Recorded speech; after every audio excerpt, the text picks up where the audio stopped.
त्या स्टोनला आपण काय म्हणतो, जेमस्टोन किंवा नगीना म्हणतो ना आपण, किमती पत्थर. त्याच्या प्रकारे ते जे स्टोन आहे म्हणजे ते जसं मौल्यवान आहे, हे एखादं रत्न म्हणून आपण जसं समजतो तसं हे एक रत्न म्हणून इथली लोक समजतात. आणि इथला सगळ्यात फेमस एरिया म्हणजे नगीन क्लब, ज्या ठिकाणी आपण थांबलो होतो. नगीन लेक ही 3 किलोमीटर मध्ये पसरलेली लेक आहे आणि डल लेक 6 किलोमीटर म्हणजे 6 किलोमीटर लांब, 6 किलोमीटर रुंद. ओके, तिचा टोटल एरिया जो आहे 6/4 म्हणजे 24 किलोमीटरचा तिचा एरिया आहे डल लेकचा. तुम्ही तुमच्या लेफ्ट हँड साईडला बघू शकता, ही जी झाडं आहेत या झाडांना सध्या पानं नाही आहेत आणि ही सगळी झाडं बिलोची झाडं आहेत. बिलो ज्यापासून क्रिकेट बॅट बनवली जाते. ओके, त्यानंतर केसरी फॅमिली तुमच्या लेफ्ट हँड साइडला या ठिकाणी मैं रिकॉर्ड नहीं कर सकता क्योंकि अब सब कुछ अनाउंसमेंट्स हो रहे हैं, तो फिर इसके बाद में रिकॉर्ड करूँगा तो फिर इतना आगे का आपको पूरा कश्मीर दिखाऊंगा, पहलगाम दिखाऊंगा, पहलगाम से हम आगे शुरू करेंगे व्लॉगिंग. तो अभी तुम्हें दिखाता हूँ. ओल्ड सिटी मध्ये एंटर करतोय, श्रीनगर ओल्ड सिटी. आवाज येतोय ना मागे? हो येतोय. थोड़ा समय तुम्हाला थोडंसं वेगळं जाणवणार. जसं तुम्ही ओल्ड बॉलिवूड मूवीज वगैरे बघता तर त्याच्यामध्ये जे ओल्ड पाकिस्तान सारखं जे दाखवलं जातं तशा प्रकारची राहणीमानाची घरं, लाकडी घरं या ठिकाणी तुम्हाला बघायला मिळतात, जुनी घरं.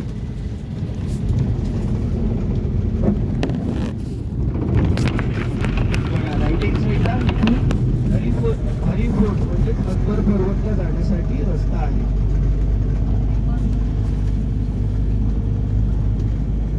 राईटिंग साईडला गुरुद्वारा बघायला मिळेल तुम्हाला.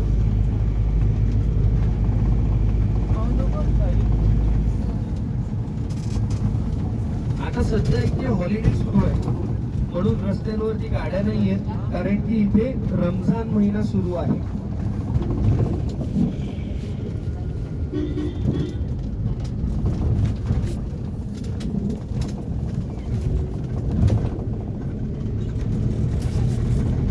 सगळी खाण्यापिण्याची दुकानं इथे बंद असतात. दुपारच्या वेळेला इथे दुकानं जास्त उघडली जाणार, कारण की लोकांचे उपवास असतात, लोक घरातून बाहेर निघत नाही.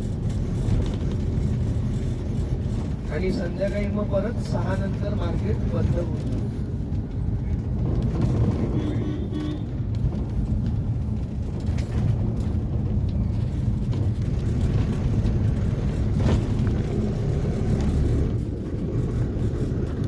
बघा आता आपण ज्या सर्कलला आहोत ना, हा मेन गावातला चौक, त्याला म्हणतात खानिया. सो हे दैनंदिन जीवनात जे मजुरीसाठी जाणारी जी लोक आहेत ती या सर्कलला उभी असतात. इसको ट्रांसलेट कर सकते हो अगर आपको नहीं समझ में आ रही है मेरी लैंग्वेज तो फिर आपल्या कर लो इथे महाराष्ट्रात ट्रांसलेट. जे आपण घोंगडीचं कापड म्हणतो ना, मराठी हो तो आवाज करो. येतोय?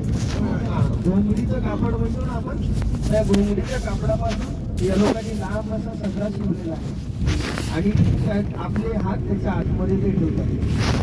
फिर गाइस मैं तुम्हें सीधा मिलता हूँ पहलगाम को. हे बघा आपल्या लेफ्ट साईडला बघा, हे लोक पुरुष मंडळी घालून चालल्यात बघा. लॉल घालण्यासाठी हे लोक घालतात. पहलगाम को दूसरा व्लॉग आएगा. पोशाख आहे. आता आपल्या या साईडने लेफ्ट साईडने बघा, इथल्या लेडीज महिला सेम असाच पोशाख घालतात. ओके, जे जुन्या महिला आहेत त्या पण पॅरनच घालतात. आपल्या इथे जेव्हा आपल्या घरात पाहुणे येतात त्यावेळेला आपण पाहुण्यांसाठी एसी लावतो किंवा फॅन चालू करतो. त्यांना आपण चहाचा ग्लास देतो किंवा आपण सरबत देतो किंवा पाणी देतो, बरोबर. या ठिकाणी जर तुम्ही एक पाहुणे म्हणून किंवा ॲज अ गेस्ट म्हणून कोणाच्या घरी जेव्हा जाता त्यावेळेला तुम्हाला ते प्रेरण देतात घराला. ओके, लेफ्ट साईडला बघा ही बस, इथली लोकल बस बघितलंय का यापुढे कधी ही बस तुम्ही? चित्रपटात बघितलाय आणि लेटेस्ट चित्रपट म्हणजे तुम्ही बजरंगी भाईजान पिक्चर बघितली. तर म्हणजे बोर होत नाहीये ना कोणाला माहिती ऐकायला आवडेल Yes. तर म्हणजे सिटी मधून जात असताना मी नेहमी जसं लोकांना म्हणतो की आपण एका वेगळ्या राज्यात जेव्हा येतो तेव्हा तिथला राहणीमान हा नेहमीच बघावा पाहिजे. तर म्हणजे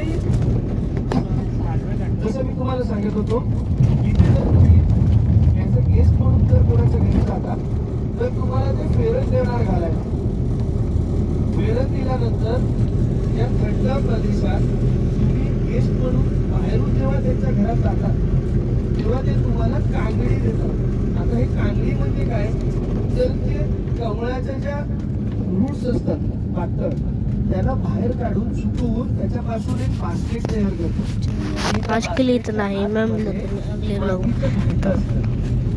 आणि त्या भांड्यात तब के लिए बाय बाय.